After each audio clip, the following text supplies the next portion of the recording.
Welcome to Rob on Holiday. Today we're at EPCOT in Walt Disney World. Now we're going to show you a video where we spend the day here at EPCOT, but we're not using any lightning lanes. So we're going to show you the kind of timings for various rides, what we can get on in say 7 or 8 hours, and we're also going to include a table service meal in this. So join us for our day in EPCOT. EPCOT is our favourite park at Walt Disney World. And whilst it has some amazing rides, it's one that you can definitely do without needing Lightning Lane Multipass. We would recommend booking a Lightning Lane Single Pass for Guardians of the Galaxy Cosmic Rewind if this is something you want to ride. But since we don't ride this, we didn't book any Lightning Lanes for our day in Epcot.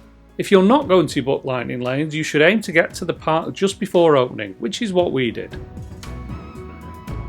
There are several good options for a first ride, and on this day we decided to head to Frozen Ever After. This is a long walk from the entrance, but the time saved waiting in line makes it worth the effort early in the morning. Strategies for Epcot. There's Guardians of the Galaxy, which we don't ride because it's an inverted roller coaster. Number 2 is Ratatouille in the France Pavilion. Now Ratatouille is an absolutely fantastic ride and it's worthy of a rope drop ride.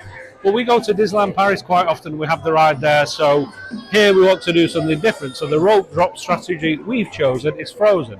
So after a bit of a fraught start, one of our party needed the toilet, but we made it over to the Norwegian Pavilion and it's already a 20-minute wait. However, at this point, before non-Disney guests get in, the queue, there's nobody in the Lightning Lane until 9 o'clock, I think. So the main standby line is going to move quite fast. So 20 minutes is quite good for a ride that's this popular, because later in the day, you're going to be waiting well over an hour. Frozen Ever After is a family boat ride that sees you join Anna, Elsa, Olaf, Kristoff and Sven as Arendelle celebrates Summer Snow Day. This is an absolute must ride if you have young kids or big Frozen fans in your party.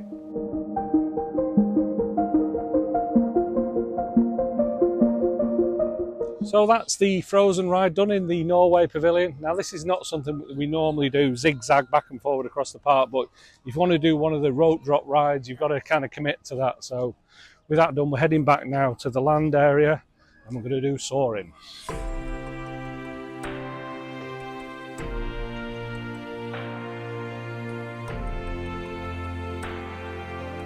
Well, it looks like the strategy paid off because it's a walk onto Soarin. Now, we came here the other day and we had a 20-minute wait, even though it's the first one we did, due to some technical issue. But like I say, we've saved time today, so we've done Frozen, now straight onto this. Good stuff. Soarin is an attraction that sees you hang glide over some of the most famous sights in the world, from the Taj Mahal and the Great Wall of China to the Eiffel Tower. Despite now being one of the older rides in the park, this remains a family favourite and a must ride on every trip we take to Epcot. After Soarin, we stayed in the Land Pavilion and headed to Sunshine Seasons for a much needed hydration break. Just a quick tip if you're a bit thirsty, and this applies to any of the quick service locations. Disney is expensive enough, so if you just want a drink of water, iced water is absolutely free from any of the quick service locations. The plan for the rest of the morning was to tick off several of the smaller rides in the front half of the park, starting with the Seas with Nemo and Friends. While no means a must-do, this ride is usually a walk-on and another great option for young children in Epcot. The Seas with Nemo and Friends is a dark ride that takes you through the story of the Finding Nemo film. One of the most impressive things is that several ride scenes combine real aquariums with projections of the film's characters. And once you walk straight off the Seas with Nemo ride, it leads you into this big aquarium, which is definitely worth a look round. Multiple levels, lots of fish and things in tanks. The sea base is an often overlooked part of Epcot that harks back to the park's original educational themes. The aquarium is home to over 2,000 marine animals, including manatees and sharks, and it's actually the second largest aquarium in the United States.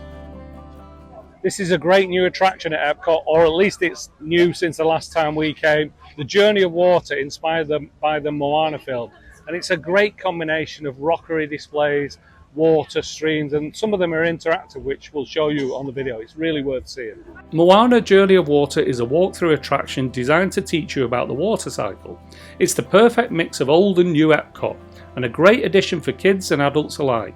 We especially enjoyed the interactive elements of the experience. It's also a great place to head in the middle of the day when the water will help you cool off and when the rides have the longest lines.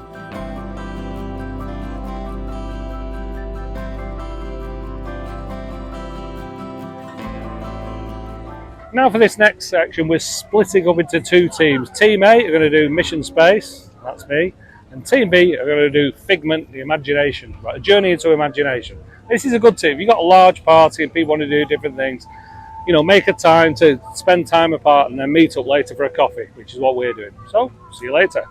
I was on Team Mission Space for this part of the day, along with my youngest daughter. Mission Space is a simulator attraction that sees you join a crew and launch a rocket into space. There are two versions of the ride, the Green Mission, which is more like a traditional simulator experience, and the Orange Mission, which real NASA astronauts have said is the closest thing they have experienced to actual spaceflight. It's not for the faint-hearted, and if you've ever watched this channel before, you'll know I'm not a thrill rides person, so I chose the Green Mission. The other half of our group went to journey into imagination with Figment. This version of the ride gets a bad rep sometimes, but it holds special memories for us as my daughters loved it as children and they still love it now. This ride sees you join Dr. Nigel Channing as he and the playful purple dragon Figment take you on a tour of the Imagination Institute. And as they were walking out of the Imagination Pavilion, they noticed that there wasn't much of a line to meet Figment, so they hopped in line for a photo.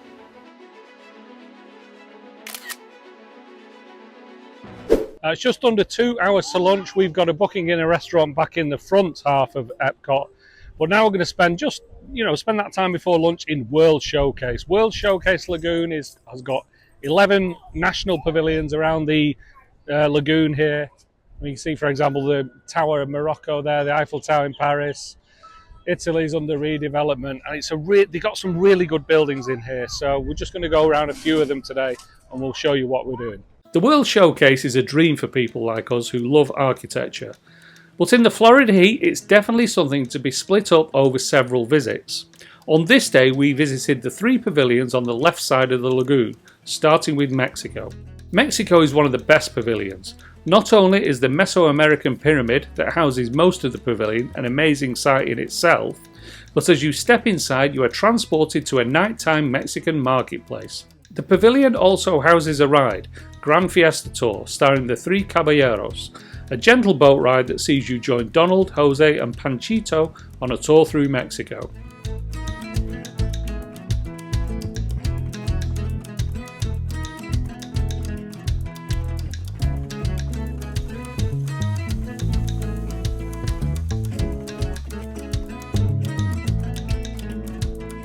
Next up on our World Showcase tour was Norway.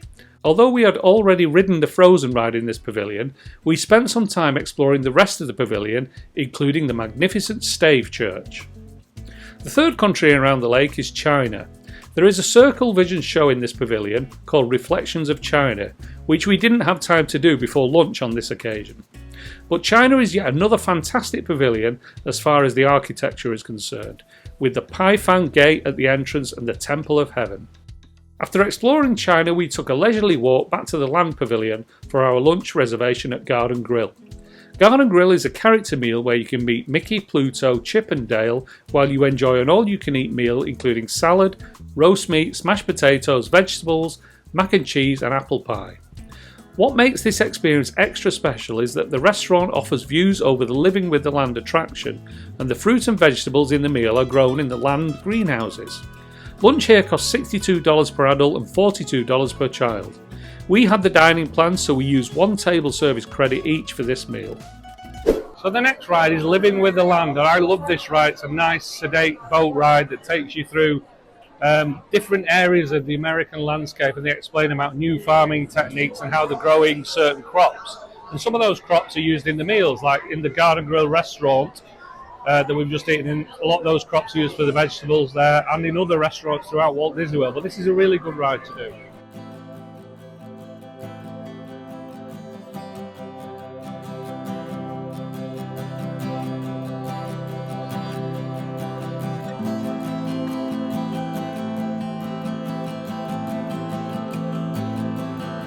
And for our last stop of the day, we headed to the front of the park to ride Spaceship Earth. Spaceship Earth is the emblem of EPCOT, but it's also home to a ride that takes you through the history of human communication, from the age of the caveman to the invention of the computer. It's another EPCOT classic that is a must-do every time we visit the park. So that was our day at EPCOT. Quite a tiring day, but I think that we managed to get most of the things in we wanted to do. Like all the Disney parks, EPCOT is a massive park. You can't hope, for example, to get all of World Showcase done in one day, so we just did 3 other countries: Mexico, Norway and China. The rides we did were great. Soarin is one of our favourites. We rope dropped Frozen, which is one of the 3 rides you should rope drop if you want to get on certain rides in a minimal time. We enjoyed our meal at the Garden Grill. It's one of the best restaurants on the Disney property, although it is quite pricey, so bear that in mind. EPCOT is a lovely park. I've said before, it's my favourite. It's a great combination of rides, but also architecture in the World Showcase pavilions.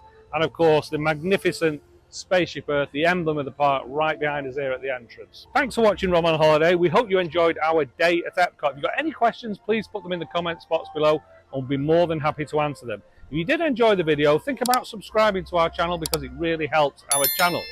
In the meantime, thanks for watching Rob on Holiday, and we'll see you next time.